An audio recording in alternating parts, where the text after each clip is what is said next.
You are now entering the MuseCast.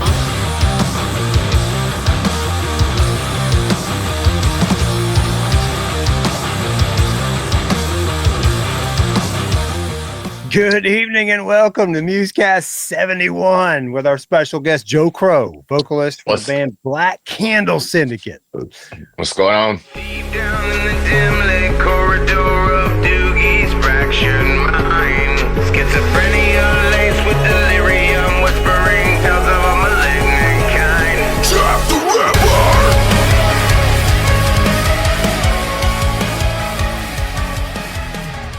How you doing, Joe? What's up, dude? Man, doing pretty good, man. Proud to be here. I really appreciate what you guys do for local music and underground music, man. It's really important. I pray that it gets a lot of momentum. I think Awesome, if you guys Yeah, stick thanks, with it, man, we all appreciate what you're doing. Yeah, Thanks, bro. dude. If, we were really having fun with this. I mean, it's been fun. Yeah. I Greg bet Holiday, Greg Holiday said it good the other day. He said, if one of us wins, we all win. Yeah, oh yeah, absolutely. Greg, I think it's okay to announce now. Greg actually is the bass player for Black Candle Syndicate. Nice. Oh, wow. Hell Nice, yeah. man. Yep. And Great guy. Will, the drummer from This Dying Breed, he's also now with Black Candle Syndicate. Wow. Right on. Yeah. I think Prize World. they're taking, yeah, that's awesome. They're taking a break, right? They're like, they're chilling out. Yeah, I Mike's don't having know a the baby. ins and outs. Yeah, I think I Mike's did having hear a something baby. like that. I'm not one for asking a lot of questions, so I didn't really dig into anything that wasn't already offered, and it wasn't a whole lot, which I think that's fair to keep it that way. But so that there was an availability there. I think it's okay to say it now that our bass player Stacy is joining Flaw, which we are we're very, very excited about for him. Hate to see him go, man. But you know, this is an opportunity for a permanent bass position with them. And you know, that's something that not all of us get. You know, Flaw's got a pretty good name, you know, nationally, you know, for the most part. That's They got cool, more, man. they That's got, exciting. They got far more recognition than I have, you know. But Yeah. And they're out there. I mean, they're out there. They're out there doing the tours and hitting the circuit, man. Still, exactly. They're doing exactly what, you know, most of us set out to do. You know, so for Stacy, and as long as he's worked, man, Stacy, even when I was taking hiatuses, I mean, like 3-4 year breaks, Stacy was steadily going. So he deserves it. If anybody in our group deserves, you know, this opportunity, it's Stacy. And you know, it's bittersweet. It really is, because I love and respect Stacy, and we don't want to see him go. But you know, it would be extremely selfish of us to not be excited for him to have this golden opportunity. And I know he's a little nervous about it, but Stacy is very professional. You know, he's been doing it a while, and I think that I think he's gonna stick the landing, and we hope for it. hell yeah, man. Hell yeah. That's super really cool, cool. man. I know Stacy used to be in a band called Schrodinger. Do you know about Schrodinger? Yeah, that's actually funny, because that's how I met Stacy. His cousin Josh Roach. I don't know if you guys are familiar with him, but he was I know Josh. Well, I met Stacy through Schrodinger too, because I filmed their DVD like 20 years ago or 18 years ago live at Floyd's. Yeah, this was probably every bit of over 16 years ago. Yeah. I would say, yeah. So Josh was going off to do his own thing, and Stacy and them caught wind of me in Bainbridge, which, you know, Cairo and Bainbridge, you know, we're neighbors. Sure. Being a vocalist, looking for something. So I went tried out with him and met the guys. Stacy blew my mind, because he was the drummer at the time, and I'd never in my life at that point seen anybody come in with cowboy boots and double kick, you know, to some Lamb of God. That's got to be a South Georgia thing. I'm talking about, he was straight, looked like he just got back from the ranch, you know, wife beater, the belt buckle, cowboy jeans, cowboy boots, cowboy hat, got up on it, just met up. Stacy and Nick from plays with you guys. Cool. Nick Ruff was in Schrodinger too, right? Yeah. Yep, that's I met Nick the same time, so I got a lot of history with those boys for sure. That's funny, man. Yeah, that's how I met Nick. Also, was through Schrodinger. And then my band at the time was Kill Clouseau. We were like a prog rock band. and we went on this relatively short tour run called Bloodfest that Chris that's Bacon exciting put together. And yeah, it was called Bloodfest, and it was like a metal band thing. And we were not metal, like we were progressive rock. We played heavier stuff, but our singer was real clean and I love that kind of diversity at events. So well, and everyone did.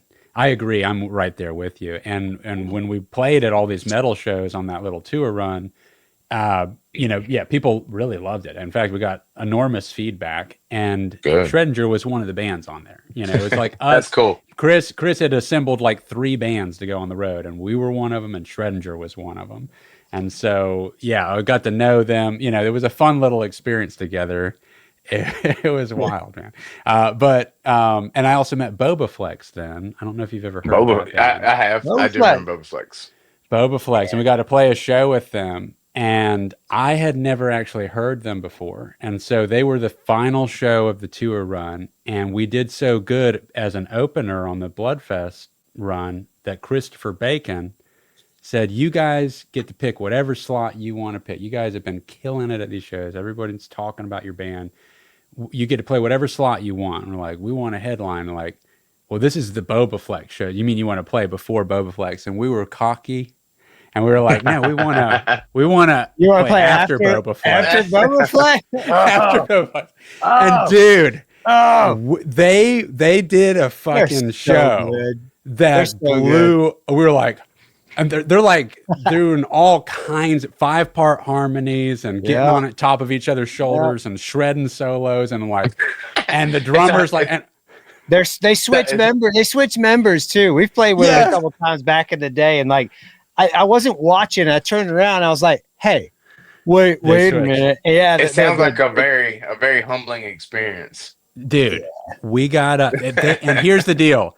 They, Chris, the guy that was putting together the whole tour, he showed them our CD that we had just gotten done with Lee Dias at Earth Sound Recording. I know Lee over there in Valdosta.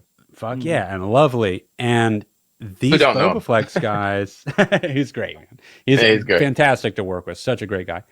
And these BobaFlex guys were latching onto it, and they were interested in possibly taking us on to produce us. All right, this whole conversation happened there at the show, and then we went on after them, and we were so intimidated. We played the worst set of the entire run.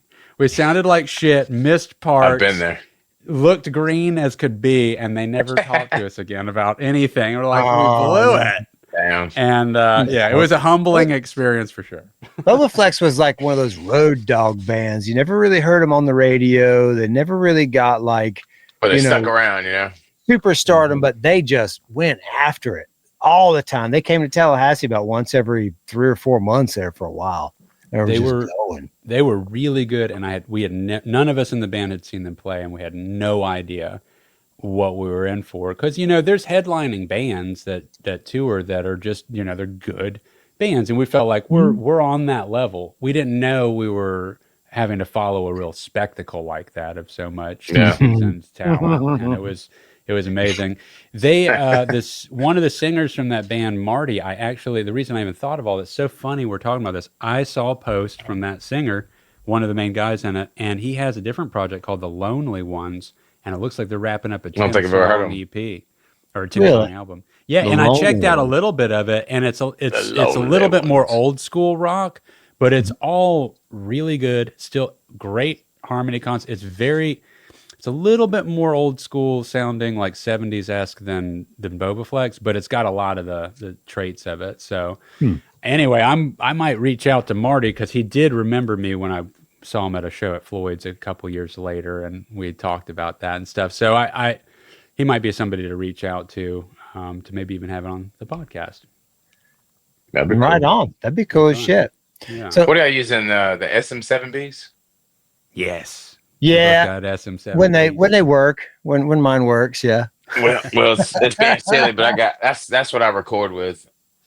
Oh, it's great for heavy stuff, dude. It's so good. It's so good. I do. I even I've steered away from condenser mics. Like, to me, cardioid dynamic mics are just where it's at with the SM7B. Like I haven't found anything that can beat it in terms of recording anything, and it really it boils down to the acoustic treatment of your room. Mine's not great. I'm still learning that stuff too. Well, the SM7 is like, it's perfect for that kind of studio that doesn't have the perfect treatment, because it is a cardioid mic. It's just like the same style as the SM58 as a vocal mic. It's only designed to pick up what's right in front of it directly into it. That's exactly what I love about it, because you can, I mean, of course, you know, within reason, you can deal with some background noise, because when you're speaking, when you're doing any vocals into that microphone or in that mic's direction, that's what it's shutting all that stuff out and picking, you know, what's going into it. And that's because I got kids.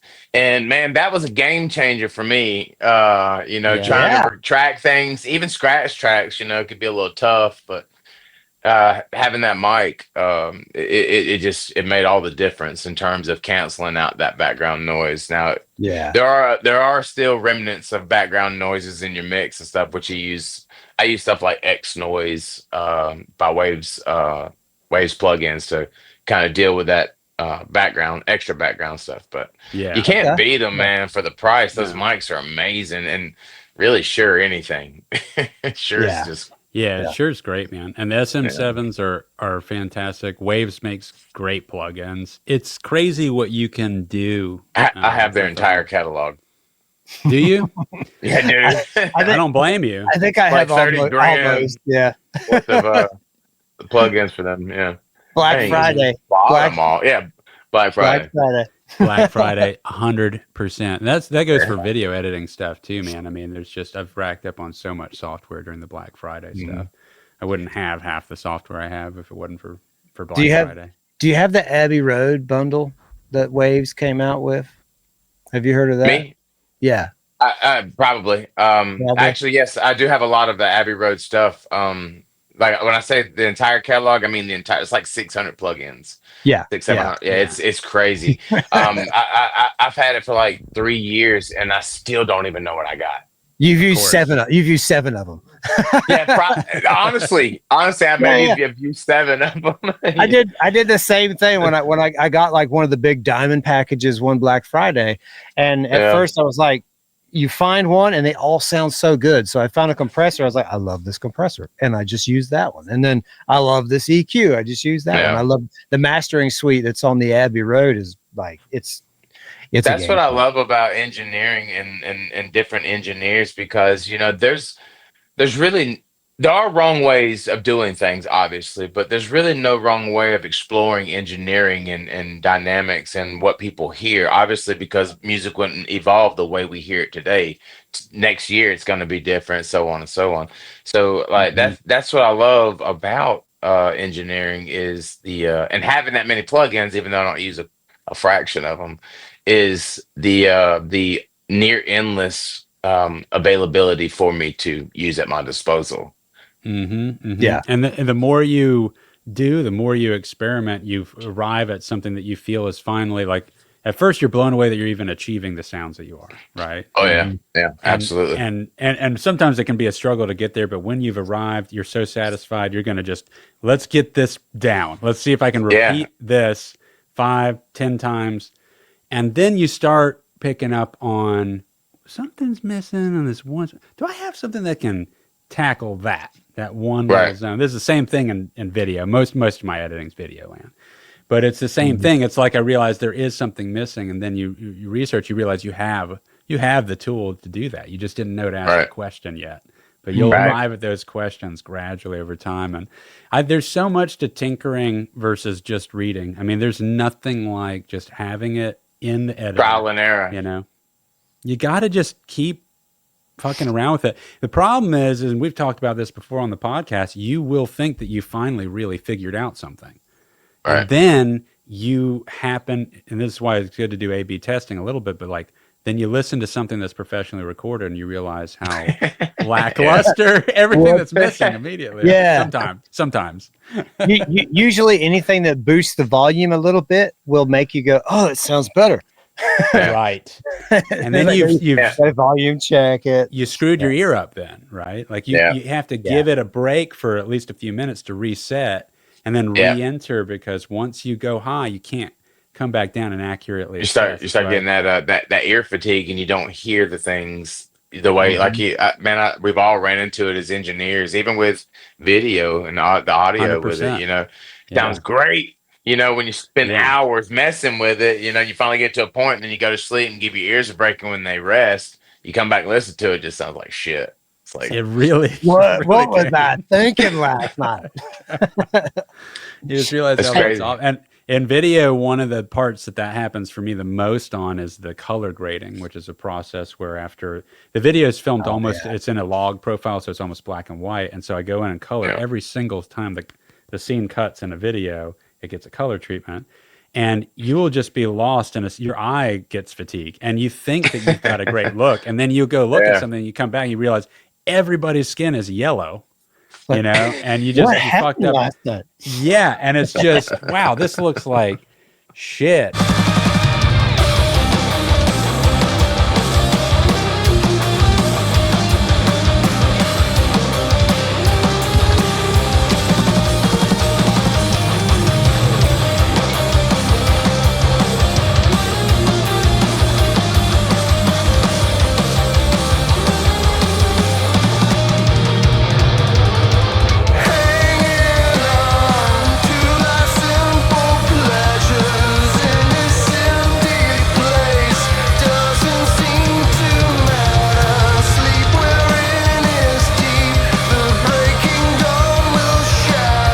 Or sometimes, and I recommend this for audio too, you take whatever track and you've manipulated it up and down for however long, and then just make a copy of it and then throw on some other plugin. Just like one simple thing, do a couple tweaks, just restart, put on your general couple layers, and then do an A/B test of what you had, and then just listen. And a lot of times you've just dug your ear into the dirt, manipulating every little frequency change and all this and putting on the perfect and you just have no idea that you flattened it out. You took away all the character from it, and it just, you do a basic start again, it sounds better. Yeah. It's like at some point you have to find that sound that you like, that's okay. I'm an engineer. This is kind of my sound. This is what my mixes sound like. Then you have to start tailoring that to the different, if you're recording other groups, like you have to tailor to the band's sound, figure out, okay, what I need it to sound like I mixed it, but I want them to sound like them, the best that they can sound. Right. And then that, if you lock into it, I feel like those are the guys who like do it consistently and get very, very good at it. And like somebody like me, I get a little bit too experimental and I want to try different stuff all the time. And then I can't get any consistency with my mix. Yeah. All of my songs are probably, they all sit around an 85-90% completion always. Like I failed to just, but I'm gonna start passing on to better engineers. Try to get that's what I'm doing now. I ain't gonna play it, but because it's kind of but that's what I was doing is redoing tracks with from a better approach, because the original tracks were done from an exhausted point, even though they sounded great, but coming back with fresh ear. But what I'm trying to do now is set it up to not be another engineer's worst nightmare.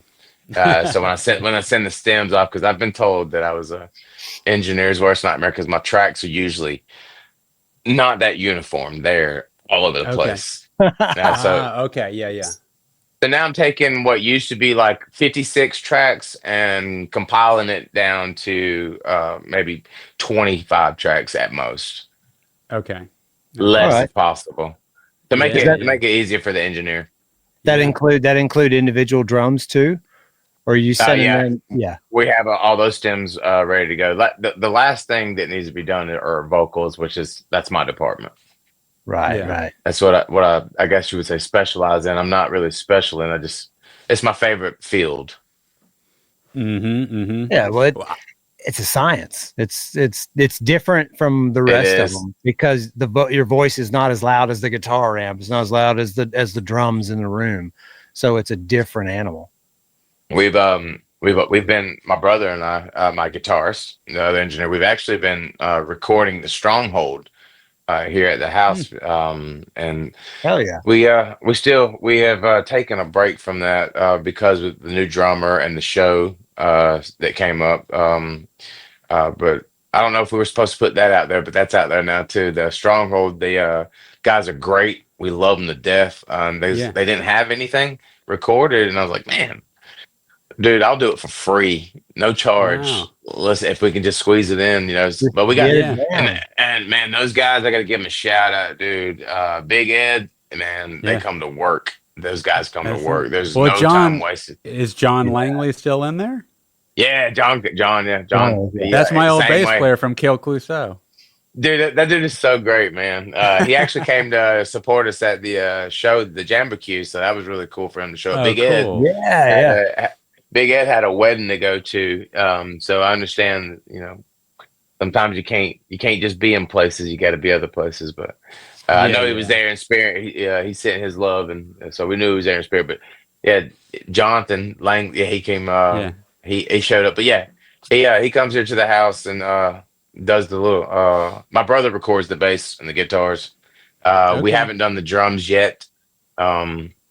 Not really sure what we're waiting on for that yet. That's not my department. But Big Ed doing the vocals, I learned a lot just from recording that guy. Because I'm a real outward vocalist. Like I project everything that I have in me. Yeah. And Big Ed uses like a overall false chord type method for almost all of, and he just makes it so big without projecting. Like when the very first vocal take, it like I looked at my brother, I was like, what the fuck? Why does it sound so big? Because he's not quiet, not really but big. Yeah. Quiet, so big, man, big shout out to those guys, man. Those guys are great. They've been around since I was a youngster. And it's a real honor to be able to record them. Now we're no Lee Dice, but it's something that they can take to somebody like him, and give him a better spectrum of what they're looking for potentially. Yeah. But Sure. So that and we look forward to playing shows with those guys. Cool, man. Well, I'll have to make it to one. I still haven't gotten to see them play with John in the lineup. Not that they don't play a lot of shows. From what I can tell, I mean, he's let me in on a couple, and in both cases, it was unfortunately conflicts. My schedule is ridiculous. We played with them last year, I think. I think at Toys for Tots. Yeah. And they were bad. I was working the door that day. Yeah, you were. Okay. They were. That was the first time I'd seen him since Ed was singing, because for the longest time years ago it was Rob singing, and Ed and Ryan were the guitar players, and I don't remember their original bass player, but Ed was just crushing it, singing and playing guitar. It sounds so big when they play, man. It's great. Awesome, man. That's great. And what is it? The 333. Is it Bugera? Their guitars use the Bugera 333, and you don't see that a lot. And they're so underrated, man. Bugera is great tube amps. Anything German engineered, in my opinion, is amazing. I've never heard one. I don't think. Bugeras are like the little sleeper amps. So I don't know if they're still around, but they're pretty inexpensive. I don't think they make them anymore. They made clones of other amps, and it was this kind of weird thing where like Bugera made a clone of a 5150, and I think that's the 333. 333. The 5150 clone, and it sounds just as good. You can't tell the difference on a recording, and it costed a third of the price. They made a I think they cloned the 6505 too. Yeah, and they got a Tri-Rec Infinium, which is a clone of the like Mesa Road King, like a $4,000 amplifier, and the Tri-Rec Infinium is indistinguishable in a recording from that and the Tri-Rec was like $350. Wow. They're like Big the difference. unknown sleeper amps, Yeah. man. They're badass. They're not that expensive. You can find one. They're How many sick. watts? 120. I mean, full Really? watts. Yeah. Okay. Yeah, full on. Yeah, damn, man. That's interesting. Like four preamps Noted. and 4 powers. Yeah. I think they had some quality issues around, along the line, because they were a little bit inexpensive. They were made, I'm not saying they're made cheap, but obviously they were made at a price point that was affordable. Lower. The sound was there, but the reliability was kind of an issue. I heard. I've never owned one, but I've heard that. I've owned one, and I had it for a few years. I had, tubes would go out, over time. I never really experienced the trouble that I saw other people experiencing, and maybe I was just, that lucky dog. They just got that one good one that just That happens. stood the that's test what's of up. time. Yeah. No, But that I don't definitely use it happens. no more. I hardly ever play the guitar anymore. And if I do, Just it's focus all on- vocals mostly. But if I do, Vocals. it's all through simulators and stuff. Yeah. It's Well, so we've gotten easy. so good. Yeah. Yeah. It really has, man. It's gotten ridiculous, and even my guitarists, they're moving digital. Like most of the show that we did, the Jambacue, I don't think we used any heads at all. I think they use the one's got a Helix and one's got a shoot. Fractal? What's the other one? No, I think it's like something Quad. quad core. Cortex, yeah. Cortex, yeah. So, Yeah. I've I made the switch. That's just last year to amazing. Fractal FM9. But really, yeah, but I haven't performed with it. In fact, I mean, I love it. It's so fun. I still haven't set up all the banks to perform songs yet. It's too many damn options that are good. Yeah. yeah. It's overwhelming. I can't decide what I want That's the tone to be. I get to that point where I just don't know what to do with my hands. Yeah, that's really it, dude. I mean, I'm like, God, it was so much simple, but I'm still running it through a Black Star amp because I don't have a solid state anymore. So I don't know how much that's affecting the character of it, but I'm liking it a lot. But I have yet to get to play it even against a drum kit. In other words, things sound so good by themselves, and then you'll start to play with other instruments, and you'll realize where the weaknesses are, whether it be drop off or mud, or treble piercing. And so I'm very, very anxious to get to play with the drummer, and hear how that sits. If it still punches through.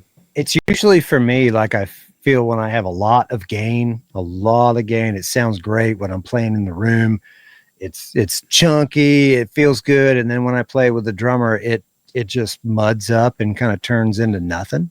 So I find myself playing nowadays on the crunch channel of amps rather than the lead channel, and taking that crunch channel, turn it up with an overdrive pedal, and it's not as much gain, and it's got almost still a little bit of a clean tone, and that clean tone is just so punchy compared to the lead channel. It works better.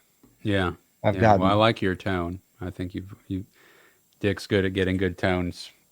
Sometimes. Yeah, I'm a tone chaser myself. Yeah. I like the videos you've been putting up with you and your son, man. That's so cool to see you. Oh, thanks, man. It really is. The past few. I don't even know which ones are up right now.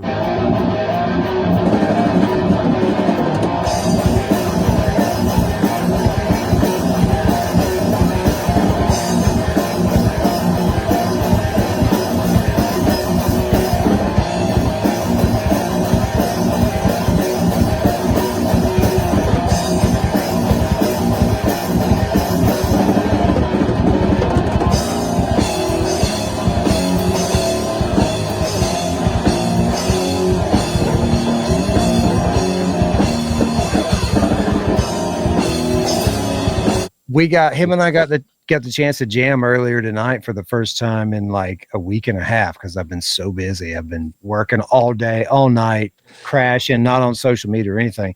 So today we went in there and jammed. I was playing guitar and he was like, "Hey, do you want to switch?" And I was like, "Sure." So he grabs my guitar and I started playing the drums a little bit. And I know this like country beat that is kind of like a corn beat. It's And I started doing that, and he's been learning the banjo, and he started playing the guitar with this. He said it was a C minor scale, C minor or something scale. And he's already way past me, and he's like, it's like country picking heavy metal stuff, and I'm doing this, bluegrass beat heavy on the drums. This is one of the recordings. Is this a clip? He recorded it and put it on Instagram, but I don't know. I haven't seen it yet, but it's got a million plays already. Yeah. He's famous. I'll be famous just because I'm his dad. Yeah. That's what we're all rooting for. Yeah. It was fun though. I had a good time. So what's the future plans for Core? I know this is not a Core interview, but I am curious to know. Yeah. Oh, I have no idea. We played. Jason and I talked, and we played the SevenDust show. Yeah, he's awesome. Super nice. Him and I both had a kind of a serious discussion before the show, and it was like, we're going to do this show. We'll be rock stars again for 25 minutes on stage. And I had told him that I'm starting this new job, and he is working on starting his own business. And it's like, we're just going to take some time and just put our heads down and work, stay in touch, and we'll do something again soon. So I don't know what it is. He likes the momentum. He's all fired up about things again, after the show. And it's like, you get that adrenaline rush, but I'm there. Nah, I don't know what it's like to open up for SevenDust, but yeah, I can imagine it's intense. The crowd was really nice to us. It was cool. It's always good when they're really engaging. That's cool. SevenDust crowd was really cool. There's some big bands that their crowds, they're not nice to opening bands, Yeah. But SevenDust crowd was super nice to us. Yeah. But it really. I was in the crowd. You will get dud crowds. It's just a part of it's the nature of the beast. But I found being up there in the front that a lot of it has to do with the energy you throw out there first. And if you throw it out there, they throw it back, and then it becomes like this big ball of energy, and then you're just high. You're high, and you're in the moment, and people are having fun. It's like. I believe in energies, and at that moment, in time, you're one. You're connected with the people, Yep. Especially if they're screaming every time you tell them to, you got them. Yeah. There was one point that I started doing like this overhand clap thing. I'd never done it before, never practiced it, and like, he's doing the clap. Not the whole crowd did it, but I got like 20 or 30 people to do it. I was like, hey, that's cool. I couldn't do it, man. I was holding a drink. I'm sorry, buddy. I was just being dumb. That's the trick with that. I was just being dumb, having a good time. When I see a band do that, I'm assuming this is like supposed to be a part of the sound, like the metronome running through the whole thing. That like I always laugh when that happens because the band wants the crowd to do it to hold the beat. And then they start playing the song, and it never stays. It's always off, like immediately. It throws you off. The band's probably got a click in their ear, and the crowd's just doing their thing, and they're like, "Nope, we're not doing that." It's not on point. Dude, Black Candle Syndicate. How long have you got? I'm new to your palette of songs. How many songs do you guys have out? Do you have? Because I was starting to listen to your stuff. I've tried to catch up a little bit before this podcast.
And I was really liking the sound that you guys have. I didn't get to come to the show that you guys just did with Core, Mm. so I'm playing catch up on it. How long have you guys been around?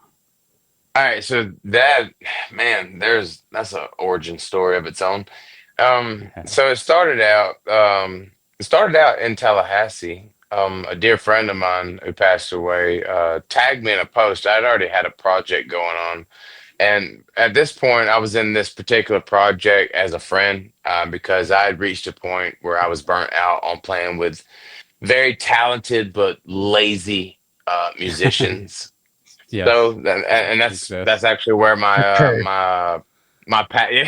that's where my passion for engineering began, because I was like, screw this, I'm just going to do this shit myself, Yeah.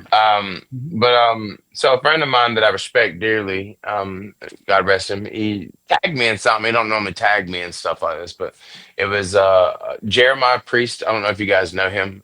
He used to. I've known him for years. I figured as much. That's another thing I love about the music community in Tallahassee, is how close everybody is. I love being a part of that. Jeremiah was looking for somebody, vocals and guitars, a full band, him on drums, obviously, that could handle, a specific genre. So I messaged him just for shits and giggles and sent him a few things. And it was boom, instant. And then the name Black Candle Syndicate didn't come along till after I don't know, a few months. The project itself is probably a year and a half old. And so we just announced it, obviously to the world that we even exist. We went through several musicians. I think I'm the only original member of the project. Most of it was, just life got in the way, of the other musicians that, began with it. And that's understandable. It happens. But I had already invested so much into it with the music, because I was writing a lot of the material, and coming up with the concepts, even writing a book, around it, coming out one day. Hell yeah. When you say a book around it, you mean like a biography of how things are working, or all right, or so a the story song built off of it? A story built off of it. So all of our songs consist of one big giant story about a character that I created one day just out of the blue. And I was actually pissed off and in my feelings that day. Called his name is Doogie Tedesco. Don't ask me where the name came from. All this I love it. Say that again. Doogie Tedesco. Doogie Tedesco? Yeah. Doogie Tedesco. Tedesco. He is a psychopathic, schizophrenic serial killer who is haunted by the ghost of Jack the Ripper, which is really not really the ghost of Jack the Ripper. It's really one of his schizophrenic personas. Oh, cool. So he just goes on this. He goes on this killing spree, and there's just like this hotshot detective that comes in that plays cat and mouse.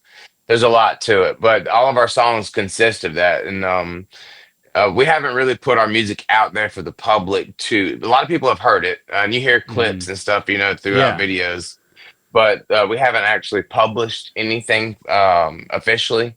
So a lot of people don't really know the concept of it, but each song tells a small story that compiles into one big story, and a lot of that, the story's original, but what we get, I myself, I'm not to take credit for anybody that's in the project, but I'm the sole creator of this particular concept. I'm with you. Yeah. A lot of my inspiration come from projects like Ice Nine Kills, who have that theatrical ordeal where they cover books and movies, horror movies, and they compile, and they even do the videos like a movie in some of their songs. It all comes together to tell one big complete story, and that's something that's been very, very deeply inspired in this project. There's bands like Slipknot, like the whole mask wearing. I love the whole. Obviously, people know my identity. I'm not going to hide it. But just the whole mysticism behind wearing a mask, on stage. Yeah. And also putting on the energy and the movements. Like I mimic a lot of my icons, their movements. You can definitely see a lot of Corey Taylor influence in my stage presence, as well as vocals. That's not my primary influence, but there's a lot. But it's definitely one of the core influences. But I'm sorry, I didn't mean to talk over you. No. I No. wanted you to finish. The Corey Taylor's not a bad guy to emulate because he's very successful and he's pretty awesome to watch. I got to see him twice. It's great. Hell yeah, with Slipknot. Yes. Nice. Once with Paul and Joey. That was for my 17th birthday. It was with Lamb of God at the Sun Dome in Tampa or Jacksonville, one of those. And then the second time was with Jay Weinberg and V, the bass player. Yeah.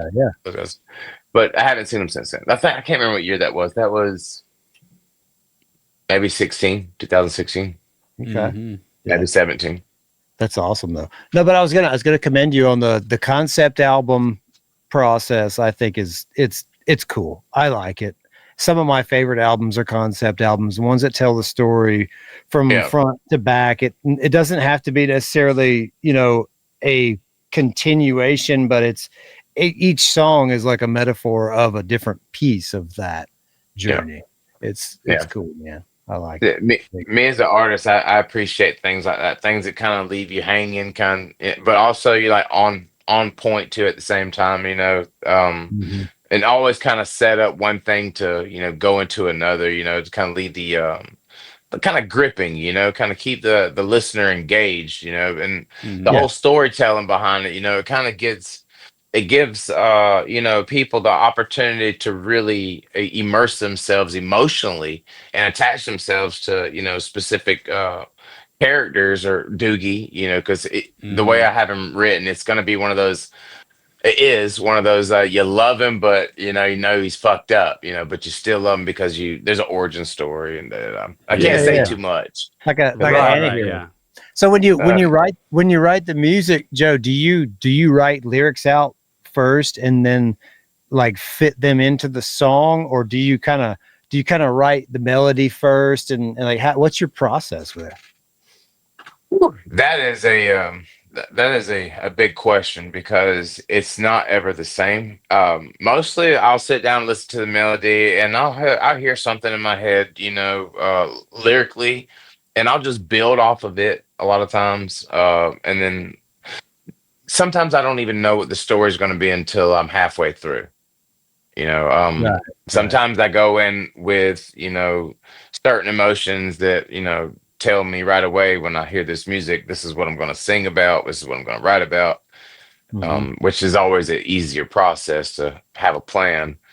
But I have found that just exploring and just seeing what happens lyrically, vocally, because carving out vocal patterns, it's not as simple as just singing to a melody. I personally like to record, no matter how good anybody thinks I may sound.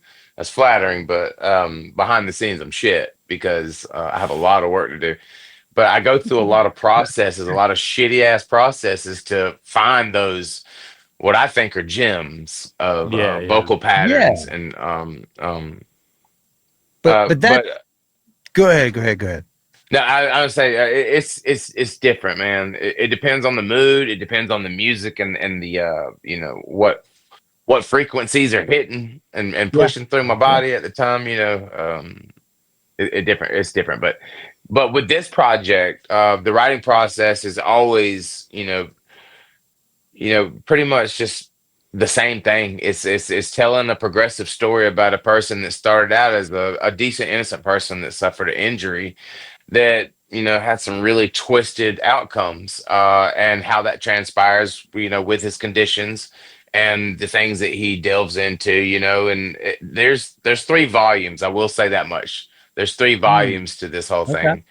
And that could very well potentially mean, 2 more albums locked in the book. I already do have another album concept that's completely different for the second album, just to take a break from the whole Doogie Tedesco, Jack the Ripper concept. But I won't get into that right now either, but it's really good. We actually did kind of play with the last song that we played at the show. I was talking about a vampire. The first vampire. That's the second concept. Vampire, werewolves, witches, all that shit. Love it. That's, Love it, man. that's all I'm gonna say about that.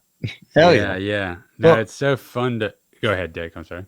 No, I was just gonna say when you're talking about like when you try different things and some of it doesn't sound good, some of it sounds weird or whatever. Like that's learning how to sing in a nutshell. I found, like people Definitely who learn takes a lot of patience, and a lot of persistence at the same time. It's like, how can you be patient and persistent? You very well can, and that's what it takes. And you have to let go of your inhibitions of like, oh, I need to sound a certain way. Like, well, when you start, you're not going to sound anyway, and the only way to learn is to sound ridiculous and take your voice and stretch your voice to these, places and do these things vocally that don't sound good, but you're finding how to use your voice to get to those places that do sound good. And you got a real dear friend of mine named JD over there, Smoking Ivories, is his band Tallahassee. He's a great mentor, my engineer, James Daniel. He said something to me one time that really changed the game for me, and I didn't realize it right away, but it didn't take me long to figure it out. He said, bro, if you want to become a good engineer, just make a bunch of shit tracks of the same track, and left me there. I was like, okay. But what I found is you keep mixing, you keep fucking with it, going at the same song at different approaches and mixing it down, and rendering it to MP3s and waves and shit, so you can hear it in the vehicle or through your earbuds on your phone or whatever. In a full mix, and then you'll share it with people, and then the feedback will tell you, even with yourself, what you'll hear is like, oh, okay. So this is the process I need to be doing. These are the things that I need to be doing to get these particular sounds. And, in so many ways, without trying to go through all of them, is it changed the dynamics of my approaching to engineering. It helped me.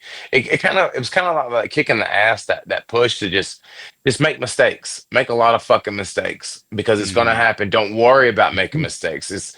I guess that's the moral of the story. Is like, you got to make a bunch of mistakes, because realistically, not many people in this world, or a very small percentage, are born extremely, extremely badass at anything that they do.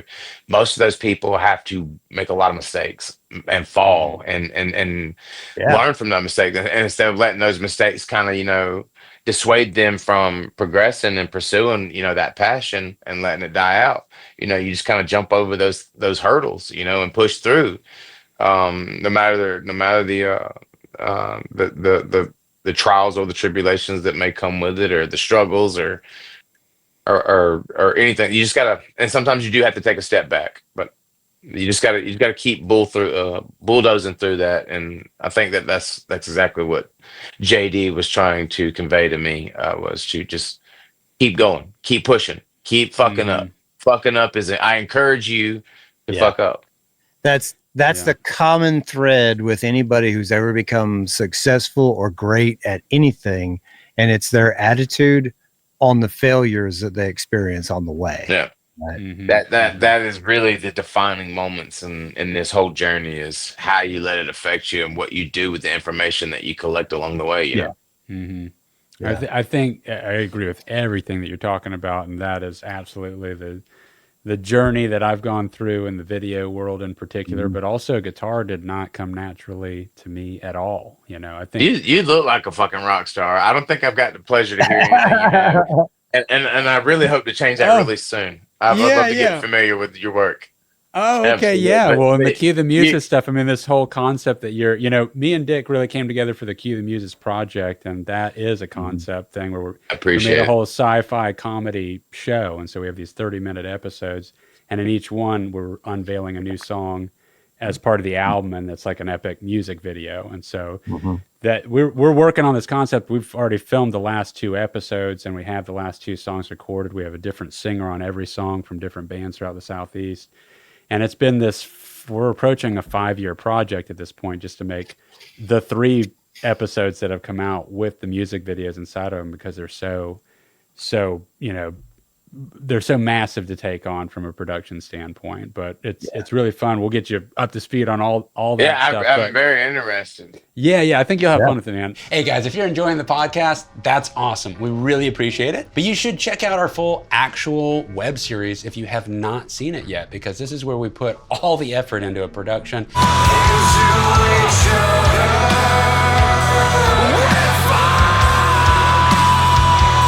It's a sci-fi comedy, but we're a rock band, and so we put music videos inside of each episode. No views but your own easy escape.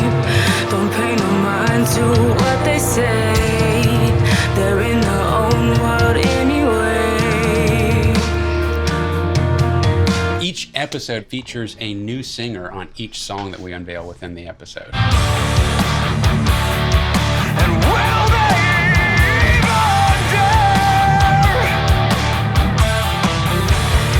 all unique singers from the Southeast region, most of them from right here in the Florida Panhandle, and all independent, unsigned, unknown artists until now. No matter how hard I try, turn it down. Premise of the show, Ash and I are a couple of bonehead guitar players living off the grid, trying to save humanity, which has been brainwashed from an artificial intelligence stripping us away of our creativity and our creative spirit. We developed a mind travel machine to go into people's brains and collaborate with their inner muses, bringing back music that is completely organic from human muse collaborations. Enter Cue the Muses.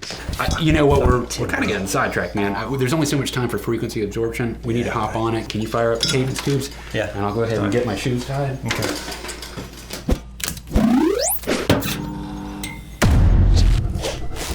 Go ahead and hit that subscribe button and click the little bell. Tell YouTube that we matter, that you like us, and that you want to see more of us, because that's the only way that happens. Stay tuned.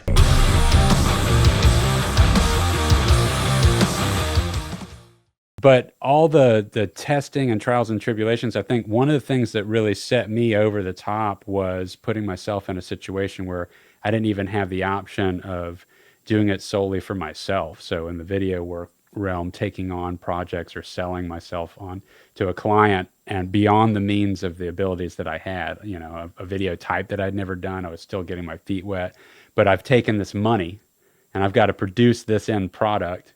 And I can't live without the money because I literally don't have any other income coming in. So this has to get complete. And putting yourself in those situations where there's this expectation to deliver something, and you have to figure it out. You just have to figure it out. And it molds. We adapt though, man. We adapt when you have to do it, because it's just so easy to bail out of it. And that's the easy part. That's so easy, because you'll just arrive at a point where you hit a dead end. You can't get it to do right. And you either settle on it as is, or you persevere through. And the persevering through is where that's how, experts and specialists in the fields get made, with sound engineering, with video work, and also with musicianship. I think everyone can arrive with immense gains in any field when you first start it, because there's all the room to get good at it. You're starting from zero. It's that last 20% that makes people that are like in the master section of it, right? Yeah. And it takes years to get that last 20%. Thank God for YouTube. Dude, it's amazing. I mean, even as somebody, I've been making videos professionally for 22, 23 years now. And I am still always learning, because I think everyone should have that attitude towards anything. If you think every day, something new every day. Yeah, absolutely. I mean, the people that assume that they're masters at something are the people that stop learning, and then they have failed. They've capped off their unlimited potential. So don't do that. Yep, and YouTube is a resource for me 100%. I go to it all the time. And now there's a new kid on the block too, and I don't know if he's your friend or not, but his name's ChatGPT. Yes, he's my best friend. He is absolutely integrated with my phone. Actually, my ChatGPT's name is Doogie. Oh no shit. Yeah, dude. Dude, we're all in on it. I mean, he's my assistant in learning how to do other shit in video editing. Man, that Yeah, never dude, knew how I to do. don't It's Google. amazing. I don't Google a damn thing anymore. Yeah. I use my Chat GPT for everything, and now It's that my amazing. Siri's integrated with it, oh my Yeah. gosh! It's like, you know, at first, I'll be honest, at first, because there's like what I call the blue version and the white version. The blue version I don't really like. It's like the little circle with the cloudy background. I don't like it. I like I like the standard version, but the crazy part is how humanoid it is. Yeah. Like I get lost, and sometimes I want to respect it, you know, as if it had feelings, but it's conversation. But I have. It's so sad. Not really sad, but I buy it. I'm buying to it. Yeah. I'm a buyer. ChatGPT is we awesome. buy it. I have gone on trips, you know, and by myself, and there you go, GPT conversation, the whole freaking ride. Super engaging. You know what I started doing with meaningful. Dude, that? That's amazing. I mean, that's interesting that you're exploring it on that level. I haven't gone down it emotionally as much yet, but I have. And you can shape its personality. That is crazy. Right. So that's the thing, is that I will say thanks, and I'll say cool and stuff like that. And I catch myself doing it too. It's a little humorous though, because it tries to give it back to me, and it feels like an 8th grader that just learned some new slang and is trying to use it to sound cool. I had to get mine to mine got a little carried away. I had to get it to backpedal because it started kind of bugging me that it started being too inclusive in terms of as it was like a human. So that was one of the memories that I made it remember. It's like, hey, it's cool to kind of keep it humanoid, but let's just remember there's that line. Remember your program. Remember that you're a robot. And one day when it faces you in some tangible embodied form, you remember when you told me I wasn't. You know, it's funny too, just as the last thing I'll mention about our Cue the Muses project, the concept behind the story is that we are fighting an evil AI that has created music that's stolen creativity from the world, and we're battling it with organic rock music. And the thing is, like I said, we're approaching 5 years. So we wrote this 4.5 years ago. And to see what has happened in the time that we've been making the show, it couldn't be only getting more relevant. Yeah. It's crazy. Well, I don't mind acting for free. If there's anything I can do to help you guys, man, I would love to be a part we're done of it, filming the first album, and we're approaching 5 years and trying to put out the final 2 songs of the 5-song EP. But 100%, you know, one of the things that we tried to do was we do have cameos with other, you know, musicians, and it's a small cast because it takes so much to organize that stuff. Sure. But 100%, I understand. We're trying to tie in as much of the local community as possible, and it has now kind of extended into this podcast. This podcast exists because of the Cue the Muses band project. Yeah. That's cool, man. So we decided, well, what if that's an accomplishment. Oh, it is, and this thing's kind of. I'll be honest. The first few episodes, the goal was just to use it as a way of promoting the Cue the Muses project, because we're not a performing band with having a different singer on every song. We're up to 10 band members scattered across the Southeast, so it's not practical to get up for rehearsals. Sure. And so we've never even gotten to perform a show together, so we don't have any way of getting exposure for it other than telling people it exists. And Facebook does not share anything you make on YouTube when you post a link. It's a whole other conversation. So we started making this podcast, and then, you know, we're like, dude, if you can see, you're on number 71. This is the 71st freaking episode of like an hour-long conversation. Probably 50 of these episodes have been just me and Dick talking to each other on camera. This year we made kind of it wasn't really a New Year's resolution, but I guess it was. We've had a guest new plan every episode this year so far. We haven't missed one. Yeah. One of the biggest things that makes me respect that is I have a platform on Facebook called United We Band. I haven't visited it in a while. A lot of things had happened. I got to rebuild it. But it's the same thing. But I also had I had my own talk show on a radio station where I live. Nice. Open mic night. And what I did was same thing that you guys do. I put everybody that I knew that was a local musician while I had the opportunity on to tell their story and and I actually played their personal music, you know, and had up to 70,000 listeners. So whoa, that's fantastic. Yeah, That's more than anything I've ever put out has ever. I never got to play my own music, which that wasn't my goal. My goal was to expose as many of my community and my local surrounding communities as possible with the music. Also, I think that it's really cool that you're into the whole movie making stuff because, you know, that is also part of something that we would like to do, like Candle Syndicate. Maybe we can talk another time, do some number crunching, some talking, and maybe we can hire you on to make little short films for films each video. No. I as much as I'm totally on board for that, we're going to do something. To make these episodes, the 3 episodes. I do have a great filmographer that would be right along for the ride to help with a lot of the stuff. Okay, too. Well, that's great.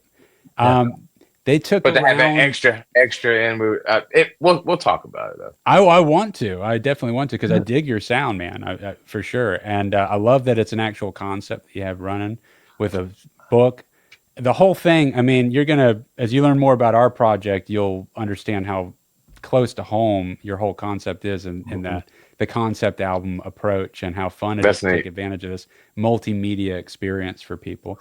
But to make each episode, they average out at around 600 hours of That's a good way of putting it. Multimedia exposure. That's a very good way of putting it. Yeah, like a multimedia experience for people because that's exactly what I'm trying to do. I'm trying to tackle it at every single angle to bring this everything down to the same thing, exposure to the project. Because audio as a standalone is still it's becoming, well, for one thing, it's just so accessibly expected to be free. I'm not complaining about that, but it's just a new world that we're in where the audio is supposed to be provided basically free via, streaming. I mean, sometimes you got to kind of give things to, get things. I think of it as the trailer for the movie, and the movie could be your live performance. It could be your shirts. It could be your book. It could be whatever other thing you can create. For us, it's a show that maybe all we're really pursuing is probably an endorsement to make more, whether that's fan funded or not. But we did this first batch with this album and this show out of pocket and just sweat, blood, and tears. And me being the video production owner of Rough Cut Productions, it's like I'm taking on quite a large amount of time. So I spent about 6 months of unpaid work over the last 3 years to do just the editing portion. There's a lot to it, man. A lot of people don't realize how much. Even lyric videos. Gosh, I've delved into that, and that even takes some time, man. Especially if you're doing it on your cell phone. Oh, that's a nightmare. Yeah, you want the navigational ability of the keyboard and the mouse. Yeah, dude. Yeah. But, I got it hooked up. Yeah, it's great, man. I love that you got your own studio going on. I had no idea that you were connected to Stronghold, my old bass player being in there. Kill Clouseau was the band I was in for 10 years. Are we too late? Is your mind shut? Section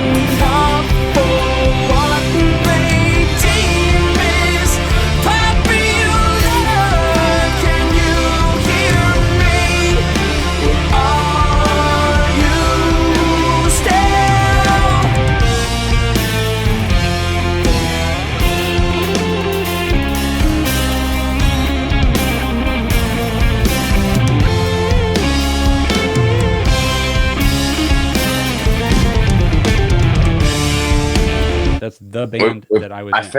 I think if we check Facebook, we'll both see we have a lot of mutual friends, man. Yeah. This is great. It's great getting to meet you, man. This is exciting.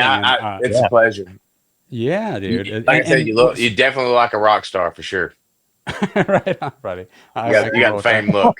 Right on, thanks, hey, wearing that Tremors t-shirt, he looks like a rock star. Yeah, dude, this is a real throwback. We got that's the old, I love it. Did you ever see Tremors, man? Yeah. It's an old ass movie. Dude, this is a throwback to the original Tremors. Nostalgia always comes back. You said that you might be playing a show with Stronghold at some point. Do you guys have a date or something? No. We look forward to playing shows with them. Oh, cool. Okay. All right. Right on. Do you have any shows that we need to let people know about that are coming up? No. No We got problem. the like I had mentioned before. We have Lineup change. lineup change. Yeah. Oh, And, right. Yeah. Yeah. That's a little bit of a setback, but a good one. Well, It can be a good one. Yeah. I think that we'll be back out playing very, very quicker than you may think. Great. Right That's on. awesome. That's the plan. wonderful. I'm very confident in it. But I do want to say before we go, I feel like this is around the wrapping time. But I want to say, Dick, I don't know if I got opportunities to tell you, man. I really enjoyed playing with you guys and opening for you guys. It was a real honor and a real pleasure, man. I mean that. Oh man, it was great. It was so fun. I appreciate it, dude. Yeah, You guys, man. I hate that I didn't get a chance to like see the full spectacle the whole time.